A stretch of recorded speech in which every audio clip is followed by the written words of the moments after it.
கர்த்தர் நல்லவர், அவர் கிருபை என்றும் உள்ளது. ஆண்டவராகிய இயேசு கிறிஸ்துவின் நாமத்தினால் உங்கள் ஒவ்வொருவருக்கும் அன்பின் வாழ்த்துக்கள்.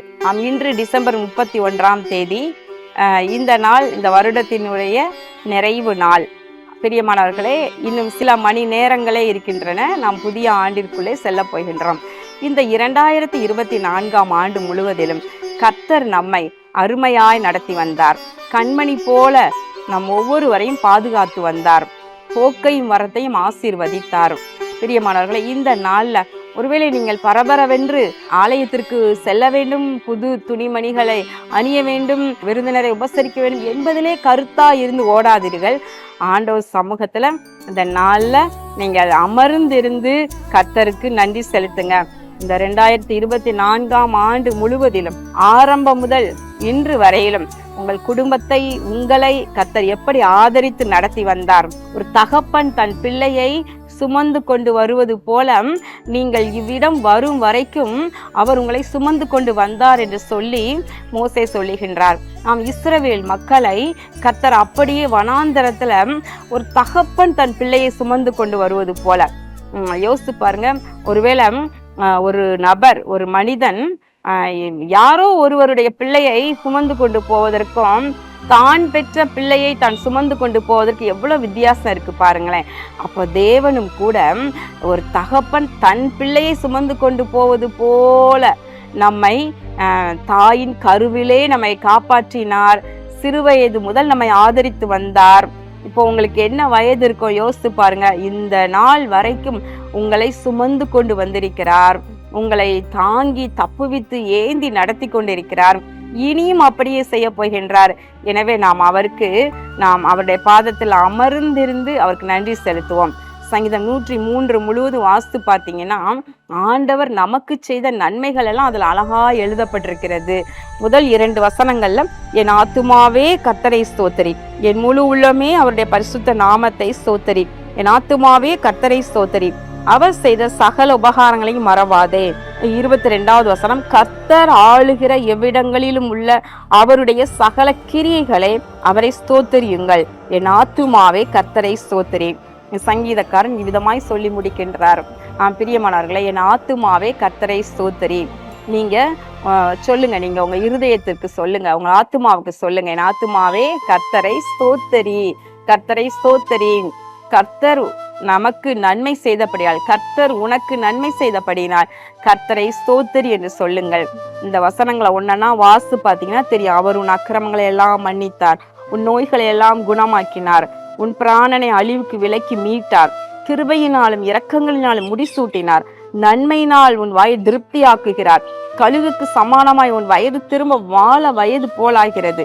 இப்படி ஒன்னொன்னையும் பாருங்களேன், அழகா பூமிக்கு வானம் எவ்வளவு உயரமா இருக்கிறதோ அவ்வளவு பெரிதாய் அவருக்கு பயப்படுகிறவர்கள் மேல் அவர் கிருபை இருக்கிறது.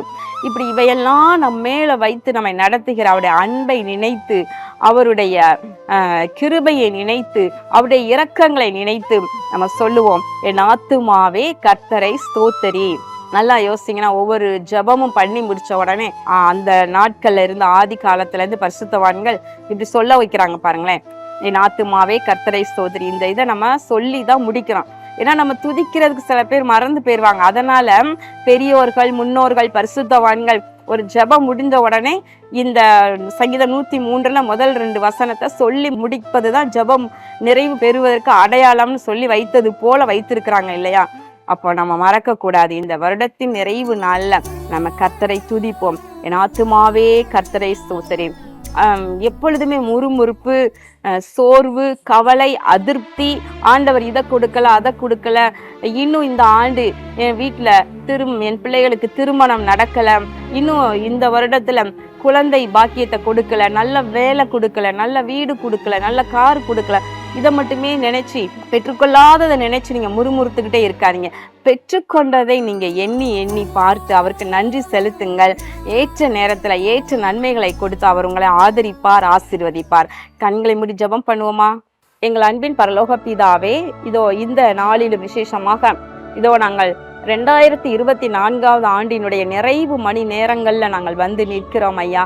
கடந்த 12 மாதங்களிலும் எங்களை கண்மணி போல் பாதுகாத்தீர். தேவ பிள்ளைகளுக்கு விரோதமான சகல சத்துருக்களுடைய திட்டங்களையும் ஆயுதங்களையும் கவிழ்த்து போட்டு எல்லா தீமைகளுக்கும் விலக்கி பாதுகாத்தீர். ஒருவேளை சில குடும்பங்கள்ல சில ஆண்டவரே பாதிப்புகள் உண்டாகி இருக்கலாம், சில இழப்புகள் உண்டாயிருக்கலாம். அப்படிப்பட்டவர்களை நீர் ஆதரிப்பீராக, ஆறுதல் செய்வீராக, தேற்றுவீராக. ஆனால் மற்றபடி தேவன் ஒவ்வொருவரையும் நடத்தி வந்த எல்லா பாதைகளுக்காகவும் உமக்கு நன்றி செலுத்துகின்றோம். என் ஆத்துமாவே கர்த்தரை ஸ்தோத்தரி, என் முழு உள்ளமே அவருடைய பரிசுத்த நாமத்தை ஸ்தோத்தரி. என் ஆத்துமாவே கர்த்தரை ஸ்தோத்தரி என்று சொல்லி ஆண்டவரே நாங்கள் துதிக்க மனதார உம்மை ஸ்தோத்தரிக்க இந்த நாளிலே நீர் அனுக்கிரகம் செய்வீராக, ஆசீர்வதிப்பீராக. இயேசு கிறிஸ்துவின் நாமத்தினாலே வேண்டிக் கொள்கிறோம் நல்ல பிதாவே, ஆமேன்.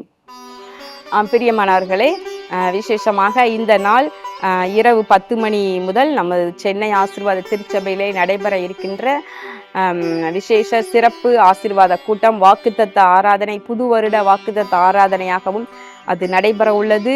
எனவே ஆசீர்வாத டிவி நேயர்கள் மற்றும் இதை பார்த்து கொண்டிருக்கிற யூடியூப் நேயர்கள் கூட நீங்கள் இந்த வருடத்தை தேவ சமூகத்திலே வந்து ஆரம்பிக்க ஆசீர்வாத டிவி மற்றும் ஆசீர்வாத திருச்சபை நடத்துகின்ற இந்த புத்தாண்டு வாக்குத்தத்த ஆராதனைக்கு குடும்பமாய் வந்து கலந்து கொள்ள உங்களை அன்போடு கூட அழைக்கின்றேன்.